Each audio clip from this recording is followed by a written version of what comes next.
పార్టీలో ఉన్న జన సైనికులు, వీర మహిళలు ఎంత కృషి పడి, ఎంత కష్టపడి పార్టీ విజయం కోసం, కూటమి విజయం కోసం మీరు నిలబడ్డారో, జగన్మోహన్ రెడ్డి లాంటి పాలకుడిని మనం ఇంటికి పంపించాలనే నిర్ణయంతో కంకణం కట్టుకుని మీరు కష్టపడి పనిచేశారో, ఆ విజయం సాధించిన సందర్భంగా మనందరం కూడా సాయంత్రం పూట రాష్ట్ర వ్యాప్తంగా దీపావళి పండుగ వచ్చేటట్టు టపాకాయలు పెట్టుకుని.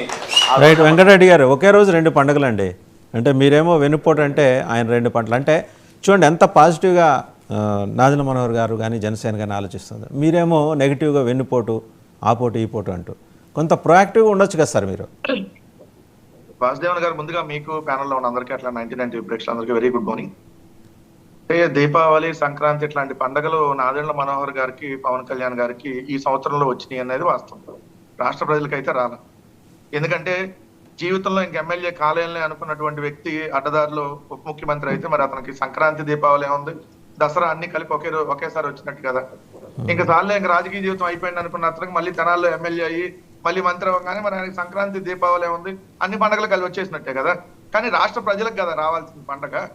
ఈ సంవత్సర కాలంలో ఏదైతే నీకు 15 రానటువంటి వాళ్ళు సంక్రాంతి, దీపావళి జరుపుకోవాలా, నీకు 20,000 నీకు 20,000 రానటువంటి వాళ్ళు, నీకు 18,000 నీకు 18,000 నీకు 36,000 నీకు 36,000 రానటువంటి వాళ్ళు సంక్రాంతి, దీపావళి ఒకేసారి జరుపుకోవాలా. మీరు ఇచ్చినటువంటి వాగ్దానం సంవత్సరం దాటినా కూడా ఇంకా అమలు కానందుకు 3 సిలిండర్లు ఇస్తారని ఏక్ సిలిండర్ ఇచ్చి దానికి కూడా డబ్బులు ఇంకా సరిగ్గా పడినటువంటి వాళ్ళు పండగ చేసుకోవాలా. మచ్చుమరిలో ఏదైతే 9 ఏళ్ల బాలిక అత్యాచారం చేయబడి హత్య చేయబడితే ఇప్పటికీ శవం దొరకలేదు కాబట్టి వాళ్ళు, ఆ కుటుంబ సభ్యులు, ఆ ఉన్న ఊర్లో వాళ్ళందరూ సంక్రాంతి, దీపావళి జరుపుకోవాలా. కడుపుకి అన్నం తిని మాట్లాడుతున్నామా, మనం ఇంకేదన్నా అశుద్ధం తిని మాట్లాడుతున్నావా? ఇందా తెలుగుదేశం ప్రతినిధి గొడ్డళ్ళు, గులకరాలు, కత్తులు చూపించాడు కదా. నేను ఇప్పుడు చెప్పులో ఇంకోటి నేను చూపించలేను కదా, వాళ్ళకి సంస్కారం లేదని చెప్పి నేను కూడా అలా బిహేవ్ చేయలేను కదా వాసుదేవన్ గారు. ఎందుకంటే గొడ్డు కన్నా హీనం, గాడ్సే కంటే ఘోరం ఈ పశువు చంద్రబాబు నాయుడు అన్నాడు కదా రామారావు గారు. నేను ఇప్పుడు పశువులు తీసుకొచ్చి లైవ్ లో చూపించి చంద్రబాబు నాయుడు బతికిది మీ తెలుగుదేశం వాళ్ళ బతికిది సమ్మగా ఉంటుంది. ఒక్క నిమిషం వినాలి మీరు మాట్లాడేటప్పుడు. ఎందుకంటే మీరు లైవ్ లో చూపించినా కూడా కత్తులు చూపించారండి, గొడ్డళ్ళు, కత్తులు లైవ్ లో చూపిస్తే వాసుదేవన్ గారు ఇది ఎంత చూసేటటువంటి ప్రజలకి ఒక మారణాయుధాలని మనం లైవ్ లో చూపిస్తే ఎలాంటి పార్టీ ఈ రోజు రాష్ట్రంలో ఉంది అతను లైవ్ లో కూర్చున్నా అంటే నిజంగా మనందరం కూడా సిగ్గుపడాలి ప్యానల్. ఎందుకంటే గొడ్డల్ని, గులకరాల్ని, కత్తులు ఈ మారణాయుధాలు వీటిని ఒక ప్రతినిధి, ఒక రాజకీయ పార్టీ ప్రతినిధి లైవ్ లో తీసుకొచ్చి చూపించాడు అని అంటే మనం ఏ విధంగా ఈరోజు తలదించుకోవాలి డిబేట్ లో? నేను ఆ సంస్కారం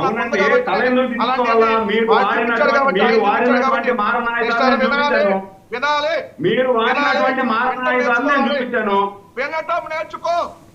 వినటం నేర్చుకో. సంస్కారం చాలా తప్పు. నేర్చుకో మిస్టర్ నేర్చుకో. సురేంద్ర నాయుడు గారు ఆయన మాట్లాడియండి. నువ్వు మనిషి దున్నపోతావా?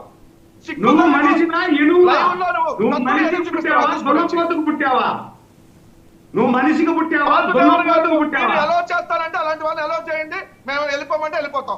సురేంద్ర నాయుడు గారు లెట్ హిమ్ కంప్లీట్ అండి. తర్వాత మీరు ఎట్లాగా మాట్లాడారు కదా, మీరు అవి ఇవి తీసుకొచ్చి చూపించారు కదా, అప్పుడే అబ్జెక్ట్ చేయలేదు కదా. Let him speak out, let him speak out అండి. ఆయన మాట్లాడియండి, ఆయన మాట్లాడియండి. రైట్, మీరు అలా పబ్లిక్గా డిస్ప్లే చేయడం కూడా నేరమే. మీకు ఆ విషయం తెలుసో తెలీదో మీరు పబ్లిక్గా సరే మీరు చూపించారు, మీరు ఏదో చెప్పాలనుకున్నారు, చెప్పారు, అయిపోయింది అక్కడితో ఇంకా దాని గురించి ఆ టాపిక్ మాట్లాడమాకండి. ఇంకా వాసుదేవన్ గారు, నేను అధికారంలోకి వస్తే ఇదే పవన్ కళ్యాణ్ జనసేన పార్టీ చెప్పింది, మేము అధికారంలోకి రాగానే సుగాలి ప్రీతి గారిని ఎవరు చంపించారో, ఎవరు అత్యాచారం చేసి హత్య చేశారో వాళ్ళ మీద మేము యాక్షన్ తీసుకుంటాం, ఆ కేసును త్వరితగతంగా పూర్తి చేస్తామన్నారు. 7 ఏడాది కాలం అయింది.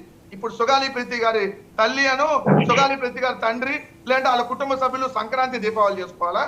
మొన్నటికి మొన్న మీరు 3 రోజులు మహానాడు చేసుకున్న సమయంలోనే 3 ఏళ్ల బాలిక అత్యాచారం చేయబడి హత్య చేయబడింది కదా.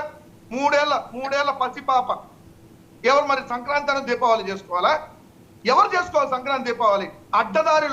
అడ్డదారిలో పంది కొక్కుల్లాగా దోచుకుంటున్న మీరు పండుగలు చేసుకోవడానికి మీకు అర్హత ఉంది. ఎందుకంటే దోచుకున్నారు కాబట్టి 7 ఏడాది కాలంలో.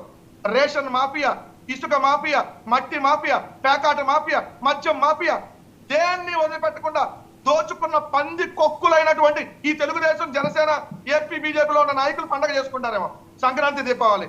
ఆంధ్రప్రదేశ్ రాష్ట్రంలో ఉన్న 5 కోట్ల మంది ప్రజలు ఈ రోజు ఎప్పుడు ఈ పీడ వెరగడైందా? సంవత్సరం అయింది ఈ పీడ బట్టి, ఇంకా 4 ఏళ్ళు ఈ పీడ చెడతో ఎలా మనం వేగాలి?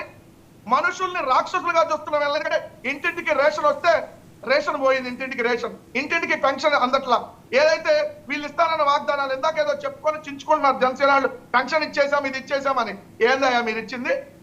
మీరు 66 లక్షల మందికి పెన్షన్లు ఉంటే 3 లక్షలు తీసేశారు. Point number 1.